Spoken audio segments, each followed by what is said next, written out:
Good morning. This is Marie Gibson. I'm a management consultant, and I specialize in fine-tuning and creating systems for companies that use QuickBooks software.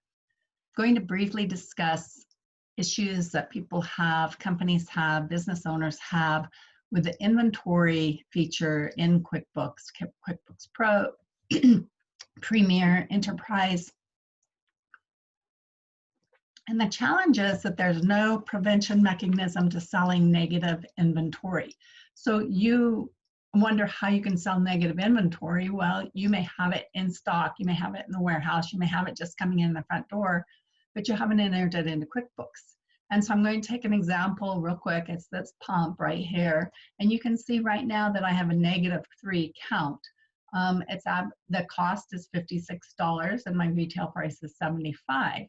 So what happens when I sell more than I actually have in my QuickBooks software is it affects several parts of our reporting. And it's always our reporting that we're trying to drill into. It's our reporting that's trying to help us make those difficult decisions. And so this is an inventory evaluation summary. You can see once again that this pump has -3. It now has a negative asset value and negative retail value, which is not important for this conversation. And what happens is those actually flow, those numbers will flow into our balance sheet under this inventory asset number right here. So it affects our current assets. It affects basically our total assets. So if we're trying to get decent financial statements for any purpose whatsoever, this number can be affected. And then in addition to that, it of course, once cost of goods is negative, or once you have a count that's negative, it starts affecting this number right here, the cost of goods sold number. And so the rule, and it's not a rule of thumb, it's a rule is that in QuickBooks software, you never sell negative inventory. And if you're forced to sell it, say you need to get an invoice out that day and you haven't entered that inventory intake yet, then you make sure that when you do enter that inventory intake that you go back and make sure your dates are correct. So the software is always looking for the inventory addition first and then the decrease from selling it afterwards. There are a couple of ways of taking a look at this. And also just so you know, when you are in the item, so this is our item list again. And when you're in the item list down at the bottom, there's a little, there's buttons, there's several buttons down here.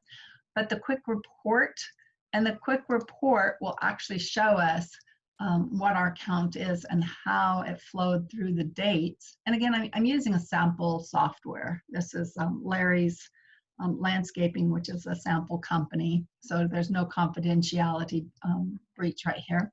But you can see that this is on hand 3. I could go back and find out when I actually dropped to less than 0 and make those corrections.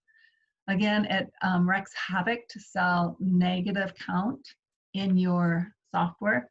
I have seen companies that have negative count and negative cost. And when you have negative count and negative cost, what happens is this inventory becomes a real wonky negative number. Like I had one client that came to me that had negative several billion dollars with a B. And yes, I do have that. I could dig that out somewhere in archives and make a funny video about it, but it certainly wasn't funny to the owner, correct? And then the same here is he had a huge number of negative cost of goods. And when you have negative costs of goods, that of course increases your profit at the bottom of the day, right? So there's all sorts of issues with negative inventory in QuickBooks. There is a way to actually make those corrections, and it's in inventory activities. You can adjust the quantity and value on hand. And when you go to affect the quantity, it's just the quantity. You can actually affect both the quantity and the value. You need to watch your adjustment dates. And if I was doing a full cleanup, I would actually create a separate account. Sometimes those will offset each other so that the total, the net value of the differences and the adjustments is pretty minimal. However, sometimes there is a significant change. You would also need to do that with the advice of your CPA or your tax advisor, because these issues can often go back for a number of years, several years. And so if you were going to change them date driven by when they should have been corrected, say for 216, 217, 218, 219, then you may have to file new tax returns for those respective years.